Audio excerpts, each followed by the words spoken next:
जो वैष्णव होते हैं, जो भक्त होते हैं, उनको मुक्ति की कामना नहीं होती, उनके चित्त में भक्ति की कामना होती। हमारे वृंदावन में यदि आप जाकर के किसी से कहो कि भैया मुक्ति चाहिए, तो वृंदावन वासियों कहेंगे मुक्ति उन्होंने सी खारी लागे, नमक जैसी खारी लगे, भैया हमें ना चाहिए मुक्ति। मुक्ति मोक्ष की कामना ब्रजवासी नहीं करते कभी।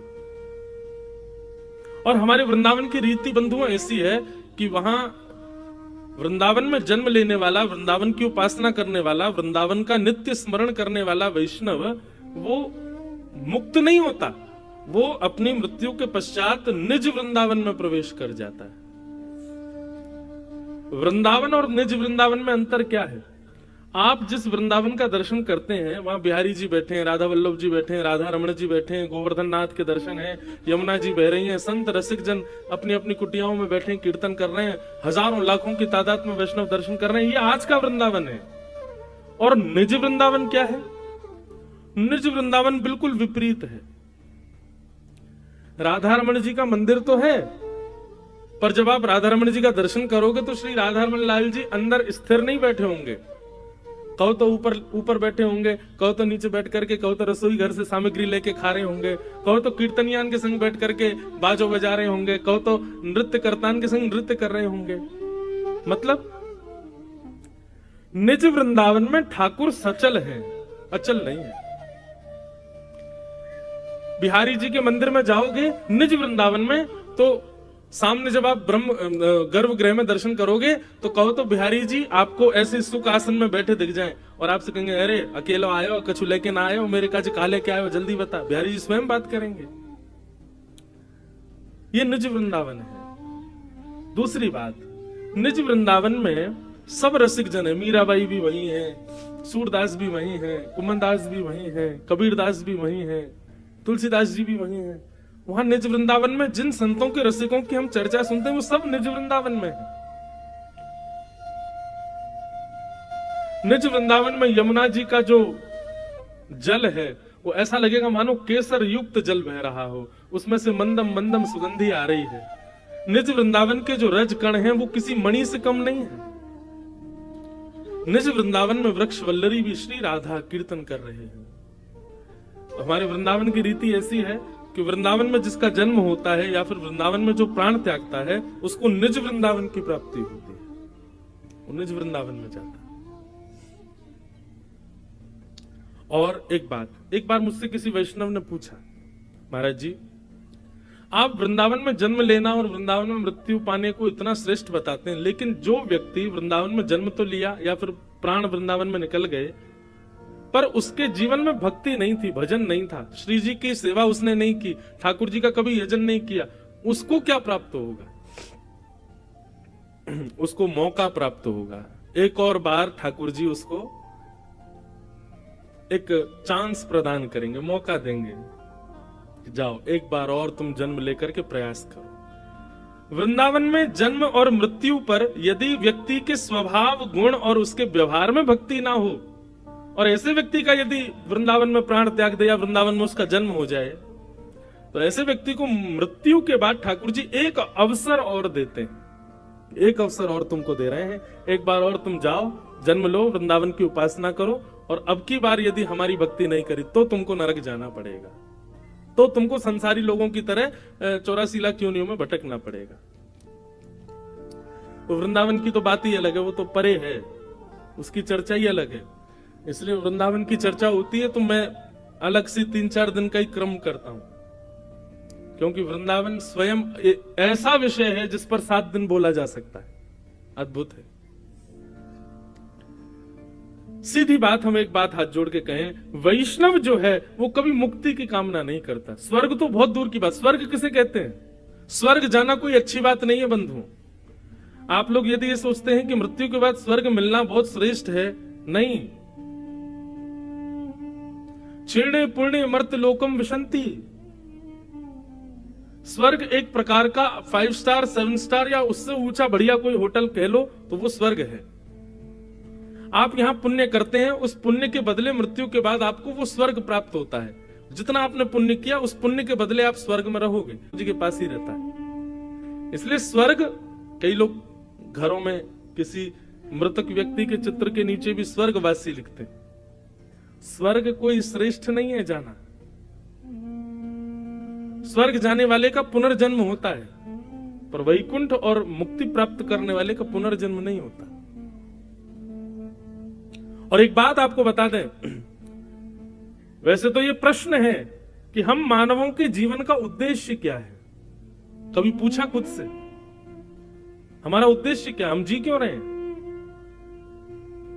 खाने के लिए, सोने के लिए, हंसने के लिए, एक दूसरे की टांग खींचने के लिए, धन कमाने के लिए, प्रॉपर्टी बनाने के लिए, बच्चों के ब्याह करने के लिए, और फिर मर जाने के लिए, और फिर दोबारा किसी और जगह जन्म लेने के लिए? यही उद्देश्य है हमारा?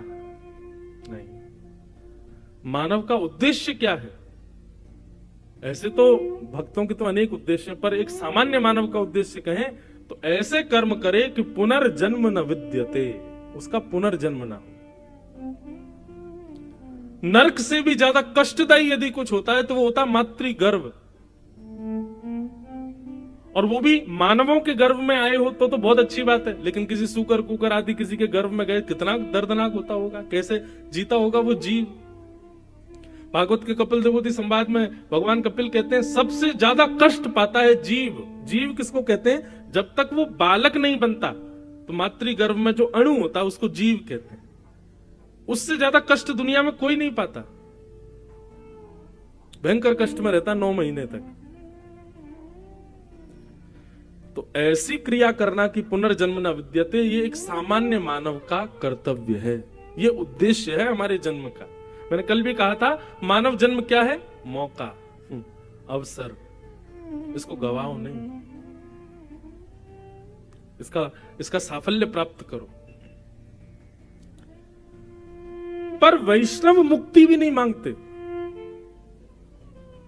उसके पीछे मैं कारण बताया करता हूं। मैंने इतनी कथाएं करी, आपने इतना भजन किया, इतनी आपने नाम जप किए, इतने आपने सत्कर्म किए, और इन सब के बाद आपको मुक्ति मिली। जैसे ही आप मुक्त होकर वैकुंठ पहुंचे तो वैकुंठ में आपको एक चेयर दी गई, भैया यहां बैठो, ये आपका स्थान है। आप उस स्थान पर बैठ गए तो आपने थोड़ी नजर घुमा के देखा, भाई और किस किस को मुक्ति मिली जरा देखूं तो। तभी आपकी दृष्टि पड़ी, थोड़ी दूर पर 10 मुख वाला रावण भी बैठा था, उसको भी मुक्ति मिल गई है। इधर आपने देखा तो यहां पर राक्षसी पूतना भी बैठी थी, इसको भी मुक्ति मिली है। शूर्पणखा भी व्यक्ति बैठी है, हिरण्यकश्यप भी बैठा है, शिशुपाल दंतवक्र भी बैठे। तब आपके मन में आया, अरे हमने तो इतना भजन किया, इतना दान पुण्य किया, इतनी कथाएं सुनी, इतना वृंदावन वास किया, इतना सत्कर्म किया, इतनी मेहनत परिश्रम करने के बाद हमको मुक्ति मिली, और ये दुष्ट राक्षस गण भी यहाँ बैठे हैं, क्यों? इनको मुक्ति क्यों मिली? क्योंकि भगवान के हाथों मरे। और मानस जी में गोस्वामी जी कहते हैं, भाव कुभाव अनख आलसहु, नाम जपत मंगल दिश दशहु। जरूरी नहीं है कि भाव से नाम जपने वाले कोई मुक्ति मिलती है, कुभाव से भी नाम जपे उसको भी मुक्ति मिल जाती है। रावण भले ही राक्षस था, लेकिन कुभाव से ही सही 24 घंटे चिंतन में राम राम राम राम चलता ही रहता था, इसलिए मुक्ति मिली। आप कहोगे यार हम इतने भजन किए, इतने सब कुछ किए, उसके बाद भी मिले कहां? बैठे कहां? पूतना के बगल में। इसलिए भक्त मुक्ति की कामना नहीं करते। बोले ठाकुर जी मुक्ति तो राक्षसों को भी दे देते हो आप, हमको तो भक्ति चाहिए।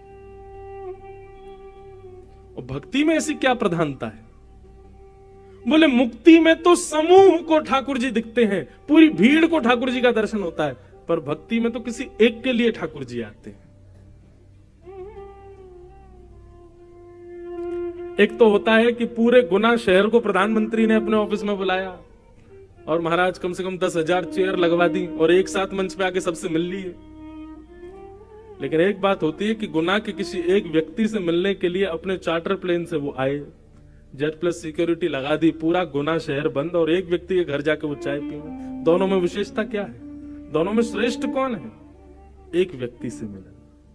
तो मुक्ति और भक्ति में यही अंतर है। मुक्ति का मतलब है समूह के साथ भगवत दर्शन, और भक्ति का मतलब है आपके एक के लिए ठाकुर जी आपके पास आए, एकाकार दर्शन। इसलिए हमें मुक्ति की कामना नहीं। ठाकुर जी ये पूरे समूह के संग हमको नहीं मिलना आपसे, पूरा जीवन समूह के संग ही मिले, महाकाल गए महाराज, हजारों लोगों के संग हम भी जल चढ़ाया है। शंकर जी को तो कई बार पता भी नहीं चलती होगी कौन ने जल चढ़ाया, मुंह पे इतने लोग चढ़ा गए। बिहारी जी का समूह दर्शन करता है, लाखों लोग दर्शन करने जाते हैं, बिहारी जी को पता चलती भी होगी कि कोई गुना से भी आया था? नहीं पता चलती। अरे बिहारी जी बहुत दूर, हमसे ही मिल लो, हमसे इतने लोग मिलने आए, हमको क्या पता कौन कहां से कब कैसे आया। समूह का दर्शन वो मुक्ति है, लेकिन एकाकार दर्शन वो भक्ति है। इसलिए हम ठाकुर जी से कह रहे हैं, ठाकुर जी हमें मुक्ति नहीं चाहिए, हमें भक्ति चाहिए। आप हमारे जीवन में पधारो, ऐसी कृपा करो, अनुग्रह करो भगवान। मीराबाई ने मुक्ति की कामना नहीं, भक्ति की, अपने जन्म में ही ठाकुर जी से मिलनी। गोस्वामी तुलसीदास जी महाराज, उन्होंने भक्ति की, अपने जन्म में ही ठाकुर जी को प्राप्त कर लिया।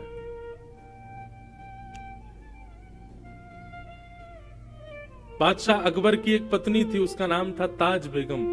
क्या नाम था? सब लोग इधर देखो, क्या नाम था? ताज बेगम। तो पहली बार दर्शन करने के लिए ताज गई हैं, विराज।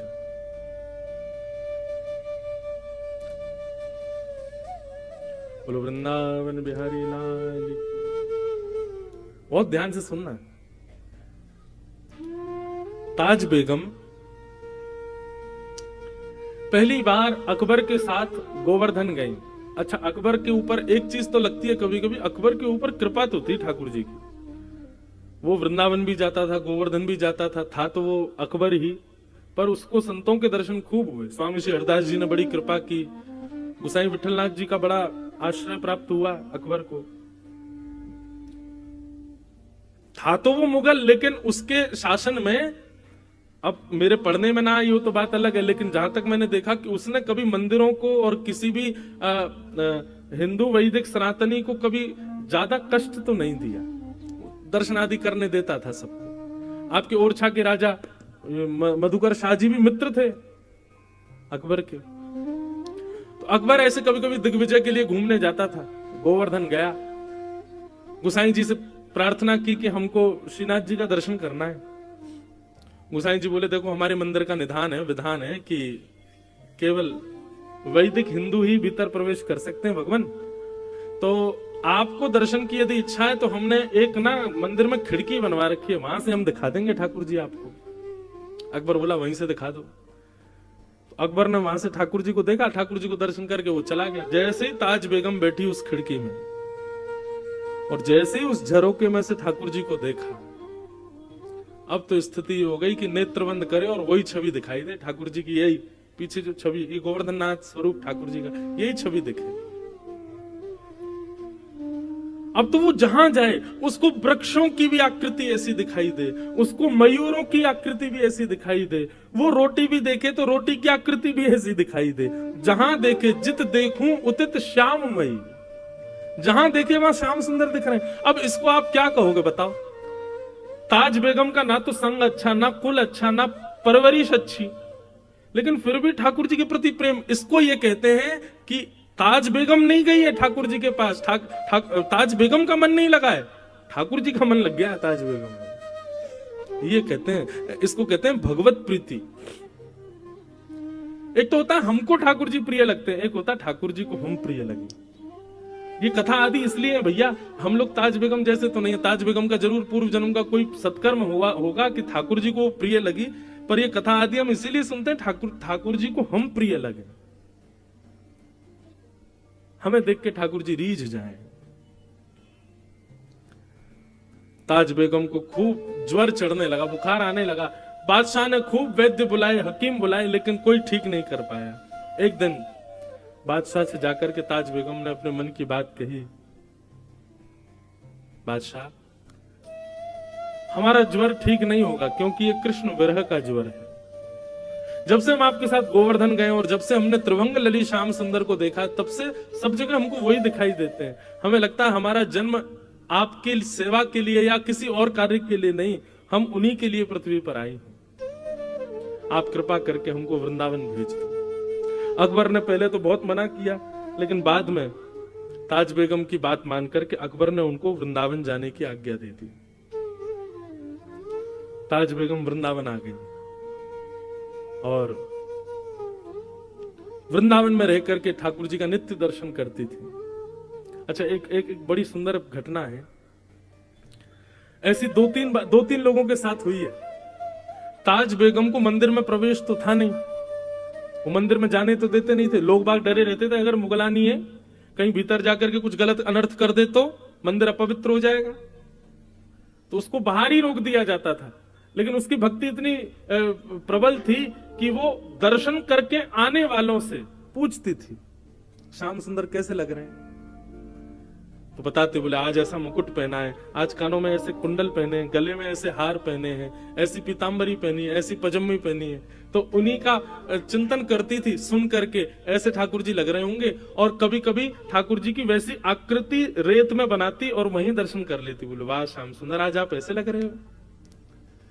धीरे धीरे ताज बेगम की स्थिति इतनी ऊंची हो गई कि अब ताज बेगम किसी से पूछती नहीं थी, अपने नेत्र बंद करके अपने आप ही एक आकृति बनाती थी और दर्शन करके आने वाले से कहती थी, सुनिए आज ठाकुर जी ने नीली चोली पहनी है, आज ठाकुर जी ने गले में मोतियों की माला पहनी है, आज ठाकुर जी ने ऐसी पाग पहनी है, कानों में मत्स्याकृत कुंडल पहने हैं, हाथों में सोने के कड़ूले पहने हैं। और दर्शनार्थी बता, हाँ बिल्कुल ठाकुर जी ने ऐसे ही पहने। तो ताज बेगम आनंदित हो जाती, जय हो मेरे लाल। अब ताज बेगम को मंदिर जाने की आवश्यकता नहीं थी, वो नेत्र बंद करती थी और ठाकुर जी का प्रत्यक्ष दर्शन होता था। मैं कभी कभी मेरे ऊपर एक कृपा हुई ठाकुर जी की, वो सुनाया करता हूं, बहुत ध्यान से सुनिएगा बंधु। भक्ति की प्रधानता। कभी आप मंदिर जाया करें ना ठाकुर जी के, चाहे आप वृंदावन जाओ, चाहे आप महाकाल जाओ, चाहे आप टेकरी हनुमान जाओ, कहीं भी जाओ, ठाकुर जी आपको स्वीकार कर चुके हैं, इसका प्रमाण लेकर के जाओ। और वो कैसे कि बिना दर्शन किए पहले ही सोच लो, आज ठाकुर जी ऐसे दिख रहे होंगे, आज ठाकुर जी की जो वस्त्र पोशाक होगी वो इस रंग की होगी, आज ठाकुर जी गले में माला जो होगी ना वो मोतियों की होगी, आज ठाकुर जी के श्री अंग पर जो पुष्प होंगे वो मोंगरा के होंगे या गुलाब के होंगे या कन्नेर के होंगे, जो विचार करो। 2-3 चीजें विचार करके जाओ, उनको फिर जाकर के देखो ये आज ठाकुर जी ने ऐसा कुछ किया है कि नहीं। अगर एक वस्तु भी आपके मनोभाव से मिलती हुई ठाकुर जी ने धारण की हो तो समझ जाना ठाकुर जी आपसे प्रसन्न हैं। हमारे प्यारे गिरधर लाल जी का प्रथम जन्मोत्सव हुआ नाथद्वार में। तो नाथद्वारा में नियम क्या था कि कथा सुबह होती थी, शाम को उत्सव होता था। हम इतने व्यस्त हो जाते थे उत्सव में कि मैं नाथद्वारा श्रीनाथ जी दर्शन करने नहीं जा पाता था। पर एक बालक को हमने अपनी तरफ से नियुक्त किया था, भाई रोज तुम जाना और दर्शन करके हमको बताना आज ठाकुर जी लग कैसे रहे। वो ठीक है। तो सुबह सुबह उठ करके ठाकुर जी का स्नान आदि करा के उनका श्रृंगार करके आज जैसे पीली पीतांबरी पहना दी, सिर पर लाल पाग पहना दी, ठाकुर जी को नीली हटरी के अंदर विराजमान कर दिया। और इतने में 8:30-9 बज जाते, मैं तुरंत नाश्ता करके कथा में, वहां राजभोग आरती जब होती नाथद्वार में, उसके बाद कथा विश्राम होती थी 1 बजे, तो दर्शन में कर ही नहीं पाता था। तो पहले दिन व्यास मंच से उतर करके जैसे गया तो वो बालक खड़ा था, उसको मैंने बुलाया, मैंने हाँ भाई दर्शन कराए तुम ठाकुर जी के? मैंने कहा हाँ। कैसे लग रहे ठाकुर जी? वो ठाकुर जी ने आज पीली पीतांबरी पहनी है, सिर पर लाल पाग पहनी है, गले में मोतियों की माला पहनी है और ठाकुर जी नीली हटरी में बैठे। मैंने कहा हमारे लाल जी की नहीं, मैं कह रहा हूं श्रीनाथ जी ने क्या पहना। बोले हम श्रीनाथ जी का ही बता रहे हैं। मैंने कहा ये तो हमारे ठाकुर जी ने पहना है। बोले कि नहीं महाराज जी, श्रीनाथ जी ने भी ऐसे ही श्रृंगार किया है। मैंने कि भाई पहले दिन तुक्का लग सकता है, दूसरे दिन देखते हैं कुछ होता है कि नहीं। अब दूसरे दिन हमने ठाकुर जी को फिर कोई बढ़िया सुंदर नीली पोशाक पहनाई और आज कांच की हटरी में ठाकुर जी को विराजमान किया, सिर पर बढ़िया सोने का मुकुट धारण कराया, सुंदर श्रृंगार। अभी भी मुझको ऐसा कुछ नहीं था, मुझे बस लगा ठीक है कल मैच हो गया, आज थोड़ी होगा। कथा करने गए, कथा करने के बाद मंच से उतर के मन, हाँ भाई आज श्रीनाथ जी कैसे लग रहे हैं? बोले महाराज जी आज ठाकुर जी ने सोने का मुकुट पहना है, ठाकुर जी कांच की हटरी में बैठे हैं, ठाकुर जी ने आज लीली पोशाक धारण करी है। अब तो ये सुनकर के मेरे हाथ पांव कांपे, बस नाचने का मन करे। मैंने कहा सच बता भाई, तुम हमारे लाल जी को तो नहीं देख के आया? बोले नहीं नहीं, आपके लाल जी का मैंने दर्शन नहीं किया, मैं श्रीनाथ जी को देख के आया हूं। मैंने कहा चल 2 दिन तो मिल गए। मैंने कि कुछ ठाकुर जी संकेत तो नहीं कर रहे? बोले पता नहीं महाराज जी। तो हमने क्या किया, अगले दिन मैंने कि आज ठाकुर जी को ऐसा कुछ पहनाऊंगा जो मैच ही नहीं होगा। हमने अपने लाल जी को सेहरा पहना दिया, दुल्हा बना दिया। मैंने आज दुल्हा बन के दिखा, सेहरा पहनाया, सफेद पोशाक पहनाई, लाल चुनरी उड़ाई, वो लाल पटका पहनाया ठाकुर जी को, बहुत सुंदर श्रृंगार। और आज ठाकुर जी मोतियों की हटरी में विराजमान किए। अब मेरा कथा में मन नहीं लगे, मुझे यूं लगे कब कथा पूरी हो मैं उससे पूछूं आज क्या पहना है। कथा विश्राम हुई, विश्राम होते कौन प्रणाम कर रहा है, कौन माला पहन, मुझे कुछ नहीं, मुझे वही दिख रहा था। मैंने जल्दी आए इधर, मैंने कि सही सी बता आज ठाकुर जी ने क्या पहना? बोले आज तो ठाकुर जी दुल्हा राजा बन के बैठे हैं। मैंने कहा जय हो, बोल श्रीनाथ प्यारे की। उस समय की स्थिति में व्यक्त नहीं कर सकता हृदय से, इतना रोना आया, इतना ठाकुर जी को हृदय से लगा के आनंदित हुए कि जय हो ठाकुर जी। आज ऐसा लगा कि मानो उत्सव आपने स्वीकार किया। हम अपने ठाकुर जी का श्रृंगार करते और वो श्रृंगार अपने आप वहां श्रीनाथ जी का भी वैसा ही होता। यह है भक्ति। और ऐसे स्वीकारीकरण ठाकुर जी व्यक्त करते हैं। तो आप कभी कभी वृंदावन आते हैं, पहले ही सोच लिया करो बिहारी जी आज अगर आपने ऐसा कुछ पहन रखा होगा तो हम समझ जाएंगे आप हमसे प्रसन्न हो। और सही माने संघ में 2-3 लोगों को रखना संभालने के लिए, यदि आपने जैसा सोचा वैसे ठाकुर जी दिख गए तो हो सकता है अटैक भी पड़ जाए, आपको बच नहीं पाओगे। कई 2 लोग चाहिए होंगे, भाई हमको संभाल लेना तुम कैसे भी, क्योंकि लगेगा कि वाह ठाकुर जी आज तो श्रृंगार मानो मैंने ही किया है आपका। तो ताज बेगम के साथ ऐसा होने लगा कि पहले तो वो पूछती थी कि ठाकुर जी कैसे दिख रहे हैं और वैसी आकृति बनाती थी और उस आकृति का दर्शन करती थी। पर धीरे धीरे उसके मन में, अब वो जैसा मन में विचार करती थी और दर्शनार्थियों से पूछती थी कि ठाकुर जी आज ऐसे दिख रहे हैं क्या? सब कहते बोले हाँ ऐसे ही दिख रहे हैं। ताज बेगम खूब नाचती। ताज बेगम का एक पद है मुझे बहुत प्रिय लगता है, सुनो दिल जानी मेरे दिल की कहानी। मुगल थी ना इसलिए मुस्लिम शब्द है, उर्दू शब्द है उसके पद में। सुनो दिल जानी मेरे दिल की कहानी, तेरे हाथ हूँ बिकानी, तेरे हाथ हूँ बिकानी, बदनाम भी सहूंगी। सुनो दिल जानी मेरे देव पूजा ठानी में, नवाज हूँ भुलानी तजे, कमला कुरान तेरे गुणन गहूंगी मैं। सुन दिल जानी दिल की कहानी, तेरे हाथ हूँ बिकानी, तेरे हाथ हूँ बिकानी, बदनाम भी सहूंगी। सुन दिल जानी नंद के कुमार कुर्बान तेरी सूरत पे, नंद के कुमार कुर्बान तेरी सूरत पे, हो तो मुगलानी हिंदुआनी रहूंगी।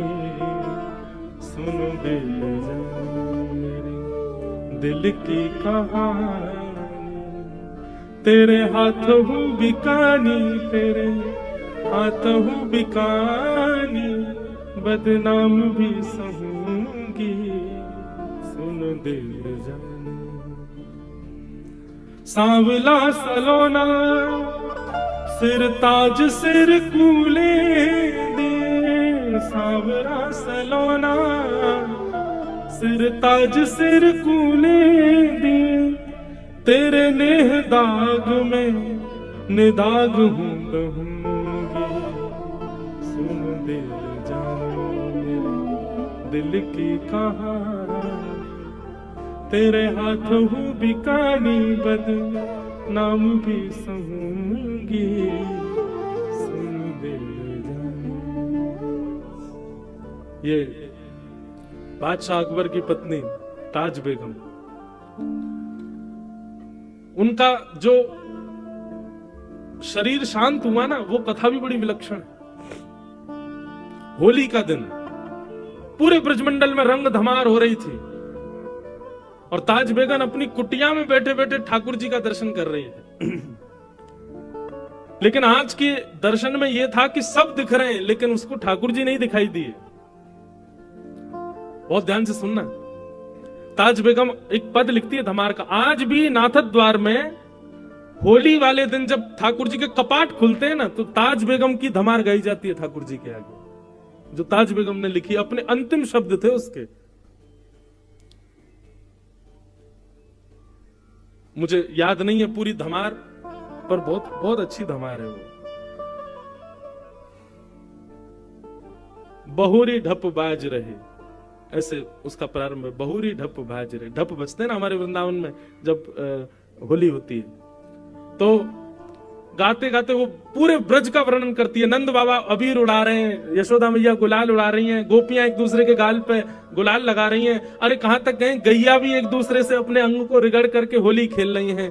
ग्वाल बाल सब यमुना जी में कूद रहे हैं। इस प्रकार पूरे ब्रज का दर्शन करते हुए अचानक लिखते लिखते वो रुक गई। 5-6 पंक्तियां लिख दी, लेकिन अभी तक ठाकुर जी नहीं दिखाई दिए उनको, सब दिख गए। सबके वर्णन करते करते करते करते करते तभी ताज बेगम के मनोभाव में दर्शन दिखता है कि असंख्य गोपियां सुंदर गुलाल अबीर उड़ा रही हैं। गुलाल के एक जैसे मानो कोहरा जैसे पड़ता है, ऐसे गुलाल का कोहरा पड़ रहा है और उसमें मधुर मोर पिच्छ दिखाई दे रहा है। थोड़ी सी ठाकुर जी की वंशी दिखाई दे रही है। नीलांबर ठाकुर जी लाल लाल गुलाल के बीच में से जैसे ही निकल करके आए, ताज बेगम को लगा मानो प्रत्यक्ष ठाकुर जी सामने आ गए। और वो दर्शन करते ही आधा अधूरा पद लिखा था, वहीं ताज बेगम के प्राण निकल गए। तो वर्णन करते हैं ताज बेगम अपना पद पूर्ण नहीं कर पाई और उनके प्राण निकल गए। तो जो अधूरी एक पंक्ति रह गई थी ना, उस दिन जिस दिन ताज बेगम के प्राण निकले, उस दिन आकाशवाणी हुई वृंदावन में और स्वयं श्री राधा रमन लाल जी ने अंतिम पंक्ति पूरी की। निर्तत आवत ताज के प्रभु, गावत गीत धमार। ये ठाकुर जी की पंक्ति। सब रस चर्चाएं बंधु,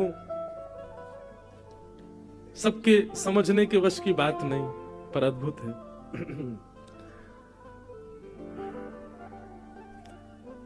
परीक्षित जी महाराज से सुखदेव जी ने कहा कि परीक्षित, तुम भक्ति की कामना करो, और सृष्टि का प्रसंग सुनाया। सृष्टि का प्रसंग सुनाते हुए कल हमने सुना कि महादेव ने सृष्टि की, कैसी सृष्टि की सबको पता है। तत्पश्चात ब्रह्मा जी ने अपने अंग के 2 हिस्से किए और बाम अंग से सतरूपा, दाहिने अंग से स्वयंभू मनु प्रकट हुए। स्वयंभू मनु सतरूपा के 3 पुत्री और 2 पुत्र हुए। आकुति, देवहूति, प्रसूति 3 बेटी और 2 पुत्र प्रियव्रत और उत्तानपाद। अब इन्हीं के प्रसंग में ही आगे का क्रम पूरा चलेगा। इसी बीच में भगवान बराह प्रकट हुए, उन्होंने पृथ्वी की रक्षा करके पुनश्च उसको विद्यमान किया, हिरण्याक्ष का वध किया। हिरण्यकश्यप ने उसी दिन से तपस्या प्रारंभ कर दी ठाकुर जी से युद्ध करने के लिए। तो पृथ्वी पर प्रथम मानव के रूप में स्वयंभू मनु पधारे और स्वयंभू मनु के 3 पुत्रियों में से एक पुत्री की कथा अब यहां से प्रारंभ होती है, जिनका नाम है देवहूति। और देवहूति के वहां भगवान कपिल के रूप में पधारे। बड़े ध्यान से कथा सुनिएगा। एक ऋषि हुए जिनका नाम था कर्दम ऋषि। कर्दम ऋषि ने 1000 वर्ष तक तपस्या की। ये ब्रह्मा जी की छाया से प्रकट हुए थे और 1000 वर्ष की तपस्या करने के बाद जब ठाकुर जी प्रसन्न हुए, भगवान ने कहा वरदान मांगो, वर मांगो, क्या चाहिए।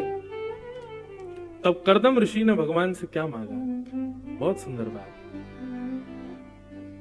कि तथा सचाहम परिवोडु काम समानशीलां ग्रहमेधधेनुम् उपेवान्मूलमशेषमूलम् दुराशय कामदुरांग्रिपश्य। यहाँ जितने भी लोग अब विवाहित बैठे हैं और जो अब विवाह करने के बस समय पे आ गए हैं, मंद मंद मुस्कुरा रहे हैं, बहुत ध्यान से सुनो।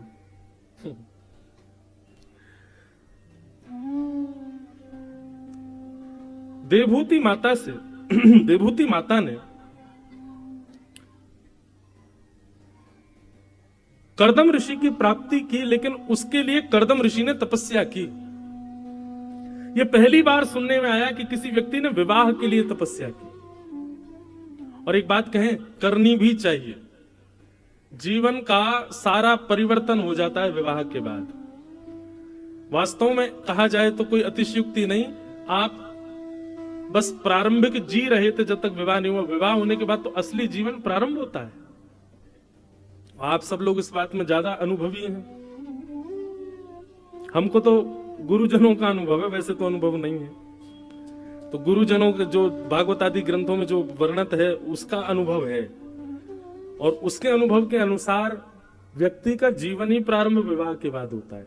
विवाह का मतलब क्या होता है? विशेष प्रकार का भार, उसी को विवाह कहा गया। तो कर्दम ऋषि ने भगवान की तपस्या की, और तपस्या करते हुए ठाकुर जी ने जब कहा कि वरदान मांगो, क्या चाहिए? तो कर्दम ऋषि कहते हैं जो मांगेंगे सो दोगे आप। भगवान बोले निश्चित देंगे, मांगो क्या चाहिए। तब कर्दम ऋषि कहते हैं तथा स चाहम परिवोढु काम समानशीलां ग्रहमेधधेनुम्। सब लोग सावधानी से सुनो।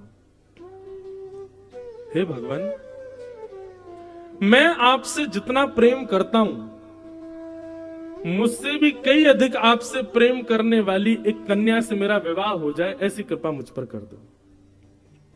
समझ में आई बात? हे नाथ, मैं आपसे जितना प्रेम करता हूं, मैं आपकी जितनी सेवा करता हूं, मैं आपका जितना यजन करता हूं, मुझसे भी कई गुना ज्यादा आपसे सेवा करने वाली, आपसे प्रेम करने वाली, आपका यजन करने वाली एक कन्या से मेरा विवाह हो जाए, इसी के लिए मैं 1000 वर्ष से तपस्या कर रहा हूं। तो भगवान पहले तो हंसे। भगवान बोले वाह, ये क्या मांग रहे हो आप हमसे? बोले ठाकुर जी, मांगनी तो आपसे भक्ति चाहिए, लेकिन अगर मैं गृहस्थाश्रम में भक्ति मांग रहा हूं तो क्या बुराई है? ऐसी पत्नी मिल जाए जो आपकी भक्ति करे, बस ये कृपा करके दे दो। तो भैया जितने भी अविवाहित बैठे हैं, निश्चित है कि कथा में बैठे हो तो आप सब भक्त हो, और विवाह के बाद सबको इच्छा है कि हमारे जीवन संगी जो हमें वो भी भक्त हमें। तो कर्दम ऋषि का ये जो श्लोक है इसको नित्य गाया करो, ठाकुर जी से प्रार्थना किया करो। तथा स चाहम परिवोढु काम समानशीलां ग्रहमेधधेनुम्। भगवान प्रसन्न हो गए, और प्रसन्न होकर के ठाकुर जी ने कर्दम ऋषि से कहा ठीक है कर्दम ऋषि, आप चिंता मत करो, परसों स्वयंभू मनु की बेटी देवभूति के साथ आपका विवाह होगा। वो आपसे भी ज्यादा मेरा भजन करती है, आपसे भी ज्यादा मेरा यजन करती है, आपसे भी ज्यादा मेरा चिंतन करती है।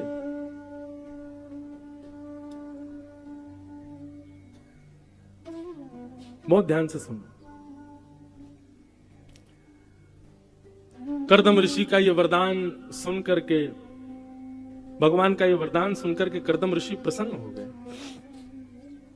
लेकिन भगवान कहने लगे ये वरदान तो आपके मांगने पर हमने दिया, एक वरदान हम अपनी तरफ से आपको देना चाहते हैं। बोले क्या?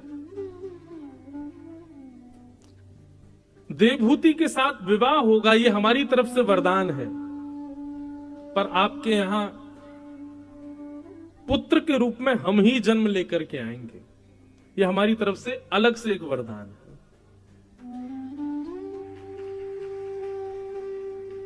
ताली बजाई, आपने समझ में आ गई थी बात? हमें तो लगा समझे कि नहीं, पता नहीं। सीधी बात, ठाकुर जी से बंधुओं कभी संसार भी मांगो ना, तो वो भी अपनी सुख निवृत्ति के लिए नहीं, उसमें भी भगवत दर्शन हो, भगवत भाव हो, ऐसी इच्छा रखनी चाहिए। घर में गाड़ी आ जाए, अगर ये इच्छा है ठाकुर जी से, तो आप ये मत कहो ठाकुर जी घर में गाड़ी आ जाए ना, हे ठाकुर जी आपको इधर उधर ले जाने के लिए बढ़िया रथ घर में आ जाए, तो फिर गाड़ी भी भक्ति भाव से ही आएगी। ठाकुर जी कहेंगे हमारे लिए रथ मंगा रहा है, लेकिन फिर देख लेना वो रथ फिर ठाकुर जी का ही होना चाहिए, उस पर अपना अधिकार मत जमाना। हे ठाकुर जी गुना में बढ़िया एक घर बन जाए हमारा, आप छोटे से घर में रहते हैं, आपके लिए भव्य एक महल जैसा बने, ऐसी कोई कृपा करो, तो ठाकुर जी बनवाएंगे। कहीं भी हमारे सुख का भाव नहीं होना चाहिए, कहीं भी हमारे भोग विलास का भाव नहीं होना चाहिए उन सब भावों में। तो कर्दम ऋषि ने भगवान की 1000 वर्ष तपस्या करके क्या मांगा कि आपसे प्रेम करने वाली, आपकी भक्ति करने वाली एक पत्नी मुझे प्राप्त हो जाए, ऐसी कृपा कर दो, मेरा विवाह हो जाए ऐसी कन्या से। भगवान इतने प्रसन्न हो गए कि एक वरदान तो ये दिया, दूसरा अपनी तरफ से दिया कि तुम्हारे यहां पुत्र भी मैं ही बन के आऊंगा, जाओ। और कर्दम ऋषि का विवाह देवभूति जी के साथ हुआ। विवाह के पश्चात कर्दम ऋषि 60 वर्ष की समाधि में चले गए। समाधि से जब उठे तो देवभूति वृद्ध हो गई। तब देवभूति को बिंदु सरोवर में स्नान कराया, तब वो नवीन रूप में प्रकट हुई। तब उन्होंने कामग विमान बनाया और उस कामग विमान में भ्रमण के पश्चात 9 पुत्रियों को जन्म दिया देवभूति माता ने। ये 9 पुत्रियां ही 9 भक्ति हैं। 9 पुत्रियों का विवाह कर दिया। कर्दम ऋषि कहने लगे देवी अब गृहस्थाश्रम पूर्ण हो गया, अब मैं वन में जाके भजन करूंगा। देवभूति माता बोली बेटियां अपने घर चली गई, आप वन में चले जाओगे, मैं अकेली कहां जाऊंगी। एक पुत्र होता तो उसके सहारे पूरा जीवन जी लेती। तब कर्दम ऋषि को याद आया कि ठाकुर जी ने उनको वचन दिया है कि वे उनके यहां पुत्र बन करके आएंगे। तब 10वीं संतान की उत्पत्ति हुई और 10वीं संतान के रूप में भगवान कपिल का आगमन हुआ। बोलो कपिल भगवान की। सांख्य शास्त्र के प्रणेता, दर्शन शास्त्र के उद्गाता, जिन्होंने पूरे विश्व को दर्शन शास्त्र प्रदान किया, ऐसे भगवान कपिल का आगमन हुआ। कपिल भगवान धीरे धीरे बड़े हो गए। देवभूति माता ने एक दिन विचार किया कि ये मेरे पुत्र हैं पर भगवान भी तो हैं, क्यों ना अपने जीवन की जरूरी कुछ संवाद इनके साथ में मैं करूं। तब देवभूति माता ने कपिल भगवान के साथ संवाद किया। इसी को कपिल देवभूति संवाद कहते हैं। बहुत ध्यान से सुनिएगा, बड़ा गंभीर प्रसंग है, पर जितनी हरी इच्छा होगी हम कहेंगे। देवभूति माता ने पहला प्रश्न किया भगवान से। अच्छा बंधुओं, कभी आपने एक बात विचार की अपने मन में? कभी मान लीजिए कि कभी ठाकुर जी आपको मिल गए, आप क्या करोगे फिर?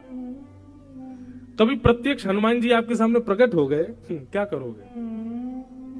महाराज जी पांव छू लेंगे, और क्या करोगे? कुछ विचार किया ही नहीं, क्योंकि हमको ये विश्वास ही नहीं है कि ठाकुर जी हमको मिलेंगे, इसलिए हमने कभी विचार ही नहीं किया। श्रीमद् भागवत के कम से कम हमने 10 श्लोक छांट करके रखे। कभी अगर हमारे ठाकुर जी हमको प्रत्यक्ष मिल गए तो ये 10 प्रश्न हम ठाकुर जी से करेंगे। अब हमारे प्रश्न हमारे गोपनीय, हम सबको क्यों बताएं, लेकिन आप भी विचार किया करो। कभी प्रत्यक्ष राम जी आ गए सामने प्रसन्न होके आपसे, क्या करोगे? क्या पूछोगे? वो बात एक अलग हो जाती है कि सुध बुध नहीं रहेगी, करोगे कुछ होगा कुछ आदि आदि, वो सब एक अलग बात है। वो आपकी तन की स्थिति देहाभिमान हो जाएगी, वो एक भक्ति की परिणति है। लेकिन ठीक है, ठाकुर जी कम से कम 5-6 घंटे के लिए आए, 1-2 घंटे थोड़े अव्यवस्थित रहोगे, लेकिन 2-3 घंटे बाद थोड़ी सुध आएगी। ठाकुर जी अपने बगल में बैठाएंगे, कहेंगे भैया कुछ कहो, इतना हमारा भजन करते हो, कुछ बोलो। क्या बोलोगे? सोच के रखा है कभी? नए नए प्रेम करने वाले जब मिलते हैं तो प्रेमी पहले से विचार कर लेता मैं क्या बोलूंगा। विवाह से पहले ही पति पत्नी विचार कर लेते, मैं पत्नी से ही बोलूंगा, पत्नी पति के लिए सोच लेती है बोल। लेकिन कभी ठाकुर जी के लिए हमने क्यों नहीं सोचा? क्योंकि हमको विश्वास ही नहीं है कि वो हमको मिलेंगे। ये विश्वास पहले जगाओ हृदय में, ठाकुर जी मिलेंगे, और मिलेंगे तो क्या चर्चा होगी। देवभूति माता ने जो भगवान से प्रश्न किए हैं ना, अद्भुत। देवभूति माता प्रश्न करते हुए कहती है, भगवान कि निर्वेणानितराम्भूमल असद इंद्रिय तर्षणा येन संभाव्यमानेन प्रपन्नादं तम प्रभु। देवभूति माता प्रश्न करती है, भगवान हम अपनी समस्त इंद्रियों की इच्छाओं को पूरी करते करते हार चुके हैं, पर हमारी इंद्रियों की इच्छाएं कभी पूरी नहीं होती। कृपा करके ऐसा कोई मार्ग बताओ कि हमारे चित्त में फिर कोई इच्छा ही ना प्रकट हो। आज इच्छा प्रकट हो गई रसगुल्ला खाने की, तो उसके पीछे पड़े, कैसे भी करके रसगुल्ला खाया जाए। इच्छा हो गई कि आज भेल खानी है, तो उसके पीछे पड़े। अब इच्छा हो गई घर बनाना है, तो घर बनाने के लिए धन कैसे कमाना, धन कमाने के लिए लगे हैं पूरे दुनिया में काम करने में। निश्चित ही व्यक्ति के चित्त में इच्छा प्रकट होती है और वही इच्छा ही उसको कर्म बंधन में बांधती है। ठाकुर जी, ऐसा कोई उपाय नहीं है जिससे चित्त में कोई इच्छा ही प्रकट ना हो, क्योंकि इन इच्छाओं के मारे ही पूरी दुनिया में सब लोग भाग रहे हैं।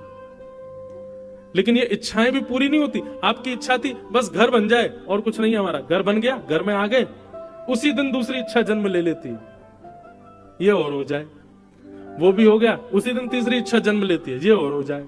कभी भी किसी के साथ ऐसा कभी नहीं होता कि वो पूर्ण रूपेण स्थिर हो गया हो कि अब मेरी कोई इच्छा नहीं, कभी नहीं होता ऐसा। महाराज जी, अब कई जगह हमारी कथा होती है तो लोग बागों के अंदर मरकट वो आता है, मरकट वैराग्य। मरकट वैराग्य कैसा होता है, बहुत जैसे शमशान लोग जाते हैं ना अर्थी लेकर के, तो जब तक शमशान घाट जा रहे हैं तब तक वैराग्य रहता है। चिता में अग्नि लगी तब तक वैराग्य रहता है, जैसे ही अग्नि ठंडी नहीं होती उससे पहले वैराग्य खत्म। थोड़ी देर का वैराग्य, इसको मरकट वैराग्य कहते हैं। कई लोगों को कथा सुनने से मरकट वैराग्य आ जाता है। आएंगे कक्ष में मिलने के लिए, महाराज जी अब आपकी कथा सुनकर के हम पूर्ण रूपेण विरक्त हो चुके हैं, अब हमारा कुछ मन नहीं है, घर परिवार में रहना नहीं है, अब आप बस अपने कथाओं में कोई सेवा बता दो, सब वैष्णव ब्राह्मण गंधर्वजन और हमारी पूरी टीम रहती, इन्हीं की सेवा कर देंगे, कोई भी एक सेवा दे दो हमको। चलो अगली कथा वहां है, वहां आ जाना। ठीक है महाराज जी, मैं बस एक चीज है, वो बेटा का ब्याह होने वाला है, उसका ब्याह करते ही आ रहा हूं। हाँ जी, 1-2 साल हो गए हमको, फिर मिले, मैंने हो गया बेटे का ब्याह? बोले हाँ महाराज जी बेटा का ब्याह हो गया, बहुत बढ़िया बहू आ गई। मैं तो चलो आओ अगली कथा, बंबई में पहुंचो वहां पे। बस महाराज जी वो बेटे के संतान होने वाली है, संतान होते ही आ रहा हूं बस मैं, बस फिर तो ये मन में भाव आ जाएगा भैया अब तो हम बाबा बन गए, अब तो जाना ही चाहिए। मैं ठीक है भैया। 2-3 साल बाद फिर मिल गए, मैंने कहा हाँ भाई आ जाओ अगली कथा गुना में हो रही है। मैंने क्या हुआ बेटे को? बोले बेटा हुआ है, अब स्कूल भी जाने लगा है। मैंने कहा अच्छा अब आ जाओ। बोले वो तो बाबा बोलता है महाराज जी, तो मन आता है कि बस अब कह रहा है बाबा बाबा बन गए आप, जाओ भजन करो। लेकिन हमारी बेटी का बेटा वो आके बोलता ना ना अभी मत जाओ, ना मना करता है। महाराज जी बस अब क्या है, जीवन में कुछ तो है नहीं, वो नाती और थोड़ा बड़ा हो जाए, उसका ब्याह भी हो जाए, फिर तो मैं आ ही जाऊंगा। भैया ये इच्छा कभी खत्म नहीं होने वाली। आपको लगता है कि मैं इसको भोग लूंगा इसके बाद फिर कुछ भी मेरी इच्छा नहीं होगी, नहीं ऐसा नहीं है। अग्नि में जितना घी डालोगे अग्नि उतनी तेज होती है। अग्नि केवल 2 ही तरीके से शांत हो सकती है, या तो घी डालना बंद करो या फिर पूरा घी उड़ेल दो। मतलब इंद्रियों की इच्छा केवल 2 तरीके से शांत हो सकती है, या तो भोगो ही मत और या फिर इतना भोग लो कि उब जाओ। लेकिन ये दूसरे वाले में खतरा बना हुआ है, बहुत भोगने पर भी वो खत्म होगी ये संभव नहीं है, क्योंकि घी आप जब पूरा डाल देते हैं तो थोड़ी देर के लिए तो अग्नि शांत हो जाती है, पर थोड़ी देर बाद जब प्रज्वलित होती है तो पहले से तीव्र होती है। इसलिए एक ही उपाय है इंद्रियों की शांति का कि घी डालो ही मत अग्नि में, मतलब भोगो ही मत। इसलिए यहां पर देवभूति माता प्रश्न कर रही है, भगवान ये बंधुओं सांख्य शास्त्र है, फिलॉसफी है भागवत की, साधारण विषय नहीं सुन रहे हम लोग, कि ऐसा कोई उपाय बताइए जिससे मेरी इंद्रियां शांत हो जाएं। तो भगवान इसका उत्तर देते हुए बहुत सुंदर बात कहते कि चेता खलवस्य बंधाय रतं वा पुंसि मुक्तये गुणेषु शक्तं बन्धाय रतं वा पुंसि मुक्तये। भगवान कपिल कहते हैं मां, इंद्रियों की कोई इच्छा नहीं होती कभी भी। जीभ की इच्छा नहीं होती कि मुझे ये खाना है, हाथों की इच्छा नहीं होती कि मुझे ये स्पर्श करना है, पैरों की इच्छा नहीं होती कि मुझे यहां जाना है, नेत्रों की इच्छा नहीं होती कि मुझे ये देखना है। हाथ वही पकड़ेंगे जो आप पकड़वाओगे, पैर वहीं जाएंगे जहां ले जाओगे, मुख वही बोलेगा जो बुलवाओगे, नेत्र वही देखेंगे जो दिखाओगे। वास्तविक में इंद्रियों की कोई इच्छा नहीं है। इन इंद्रियों का अधिपति आपके चित्त के भीतर बैठा आपका मन, उसकी इच्छा होती है। और वो इच्छा इन इंद्रियों से कह करके आपको कहता है कि इसको पूरी कराओ। रसगुल्ला केवल तब तक अच्छा लगता है जब तक जीभ पर नहीं आ रहा। जीभ से भीतर जाते रसगुल्ले का कोई स्वाद नहीं होता। इसी प्रकार संसार के जितने भी विषय भोग वस्तु हैं, वो विषय भोगी वस्तु केवल एक अनुपात तक ही हमको सुख देती है, उसके अधिक वो सुख नहीं देती। क्यों? क्योंकि मन अपनी सुख की वस्तु ले लेता है, बाकी इंद्रियों को उसमें छोड़ देता है कि तुम भोगते रहो। इसलिए मां, आप कहो कि आंखों को सुधारना है, पैरों को सुधारना है, हाथों को सुधारना है, इंद्रियों को सुधारना है, तो नहीं सुधरेगा। इन सब के अधिपति मन को सुधारना पड़ेगा। सब लोग इधर देखो, इधर देखो, यहां देखो, कथा सुनो ध्यान से। और मन केवल एक चीज से सुधरेगा। मन को सुधारने का केवल एक तरीका है। आप कहोगे, आप तो घूम फिर के एक ही बात बोलोगे, सत्संग। नहीं, मन सत्संग से नहीं सुधरेगा, मन सुधरेगा कुसंग के त्याग से। आप कहो कि हम पे इतना समय नहीं हम कथा में आ सके, हम पे इतना समय नहीं हम वृंदावन जाके कथा सुने, हम पे इतना समय नहीं कि हम संत जनों की वाणी सुन सकें, हमारे पास में इतना डाटा नहीं कि मोबाइल पे भी लाइव कथा सुन सकें। कोई और उपाय बताओ मन को एकाग्र करने का। अपने आसपास रहने वाले, अपनी बातचीत के दायरे में आने वाले, उठना बैठना जिनके साथ है, उन सब की लिस्ट बनाओ। और उनमें जितने भी लोग कुसंगी हैं, जो दूषित खाते हैं, दूषित पीते हैं, दूषित बोलते हैं, दूषित विचारधारा वाले हैं, वो चाहे कितने भी अपनत्व के क्यों ना हो, उन सब का संग छोड़ दो, आपका मन अपने आप पवित्र हो जाएगा। कुसंगता का त्याग, उसी से ही मन पवित्र होगा। मैं तो खूब कथा में बोलता हूं कि जो लोग कथा में नहीं आते, जो लोग कभी महाकाल नहीं जाते, जो लोग वृंदावन नहीं जाते, जो लोग कभी भाव से ठाकुर जी का दर्शन नहीं करते, संकीर्तन नहीं करते, ऐसे लोगों को सब जगह ब्लॉक मार दो, फोन पे ब्लॉक कर दो, सोशल मीडिया पे ब्लॉक कर दो, चाहे वो अपने चाचा ताऊ के बच्चे क्यों नहीं हो, सबको ब्लॉक करो। किसी से कोई मतलब नहीं, नातेदार जो ठाकुर जी का नहीं, हमारा उससे कोई संबंध नहीं। आप ये करके देखिए, अगले दिन से आपका मन ना ऐसा लगेगा जैसे मानो कबूतर का पंख जितना हल्का होता है ना, हवा में लहराता है, ऐसे मन जो भारी भारी रहता है हमेशा, जैसी कुसंगता का त्याग करोगे मन अपने आप हल्का हो जाएगा, मन अपने आप पवित्र हो जाएगा, मन में अपने आप शुद्धता आ जाएगी। कुसंग व्यक्ति का संग हमारे मन को बिगाड़ता है। देवभूति माता से भगवान कपिल कहते हैं, मां, और एक बात सुनिए, कुसंगता का त्याग मतलब व्यक्ति विशेष का त्याग नहीं होता है। आप जो वस्त्र पहनते हैं ना, उन वस्त्रों से भी संग का पता चलता है। आप जो खाते हैं, अन्न से भी आपके संग का पता चलता है। आप अन्न का कैसा संग करते हो, आप वस्त्रों का कैसा संग करते हो।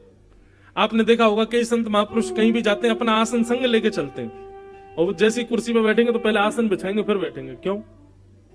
आसन क्यों लेके चलते हैं साथ में? और वहां पे ना जाने कौन बैठा होगा, किस कैसे कैसे लोग बैठे होंगे, उस वहां पर बैठ के किसने क्या क्या विचार किया होगा, उसका प्रभाव कहीं उनके ऊपर ना पड़े, इसलिए वो अपने भजन का आसन संग लेके चलते हैं, उसी पे ही बैठेंगे। वो बात अलग है कि आजकल दिखावे के लिए लेके चलते हैं, देखो महाराज जी का आसन है भैया, लो बिछाओ बैठो। वास्तविक मूल बात तो ये है कि कहीं हम ऐसे दूषित स्थान पर ना बैठे जहां बैठने से हमारी बुद्धि विकृत हो जाए। संग का मतलब केवल लोगों के बीच में रहने से संग खराब नहीं होता, वस्त्रों से भी संग खराब होता है। आज हम धोती पहनते हैं, बगलबंदी पहनते हैं, पटका पहनते हैं, शॉल ओढ़ते हैं, ये सात्विक वेशभूषा रखते हैं, इसीलिए कई हद तक कथाएं कह पाते हैं।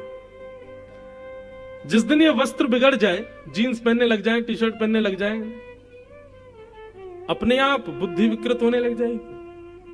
और विकृत तो बहुत दूर की बात, चलो मान लो कि मैं जीन्स पहन के आ भी गया मंच पे, कोई रोक टोक तो है नहीं, मुझे पहन सकता हूं, लेकिन मेरी बात का प्रभाव नहीं पड़ेगा आपके ऊपर। वो प्रभाव ही तब पड़ रहा है जब हमारे वस्त्र सात्विक है। तो संग केवल व्यक्ति से नहीं होता, संग आपकी जीवनचर्या से भी होता है।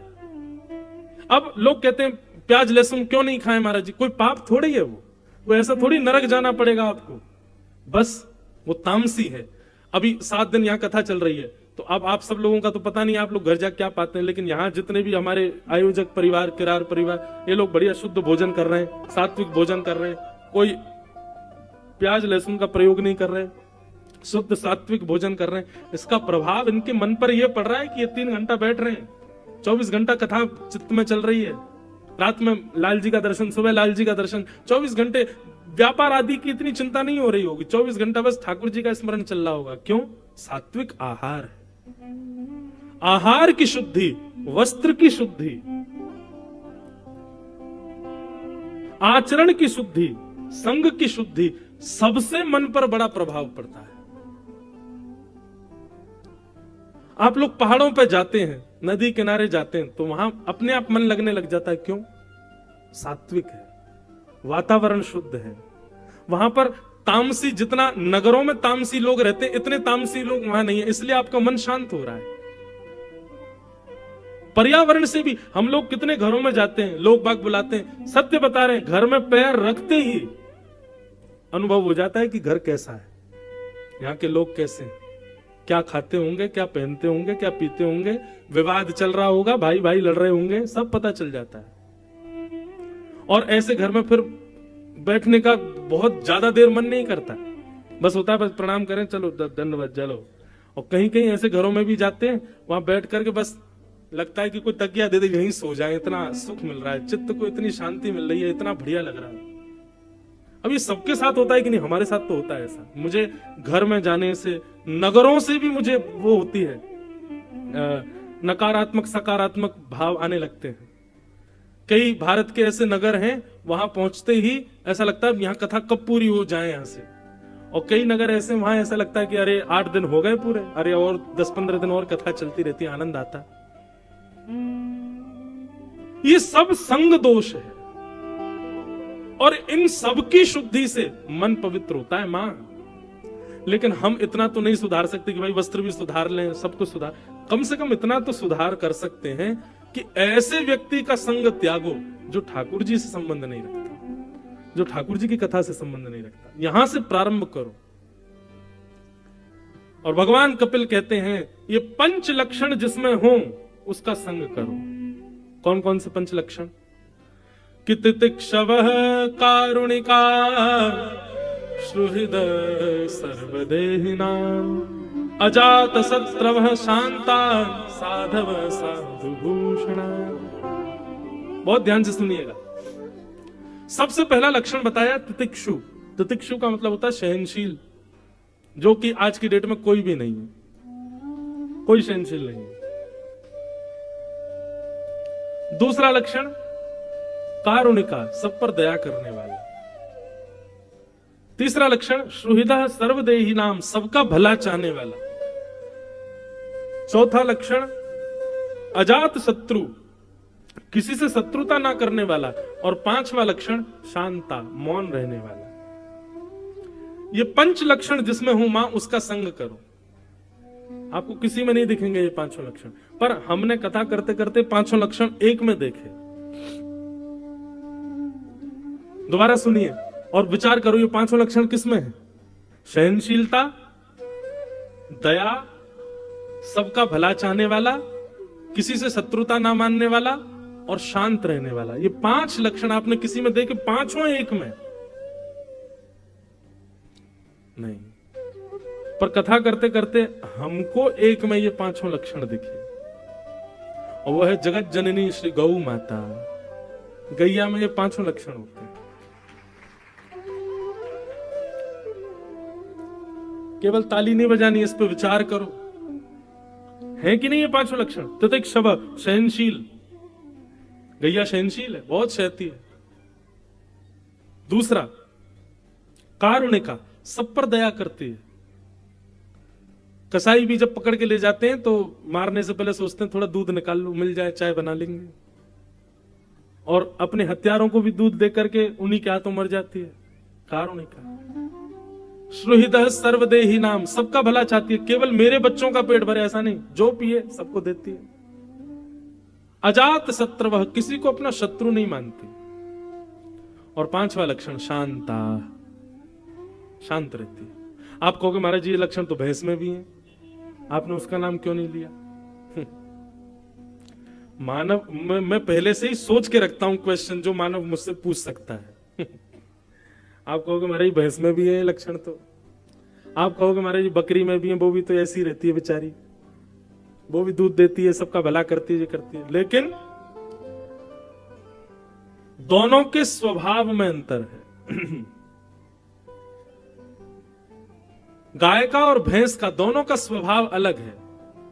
हमारे ब्रज में तो ऐसा कहते हैं भैंस का कोई निरंतर दूध पिए तो उसका शरीर भले ही बन जाएगा लेकिन बुद्धि से जड़ हो जाएगा, बुद्धि में जड़त्व आ जाएगा, क्योंकि उसके दुग्ध में जड़त्वता है, आलसी होती है ना। और रही बात बकरी की, तो बकरी शांत नहीं रहती, मैं करती रहती है, अहंकारी होती है, 24 घंटा मैं करती रहती है।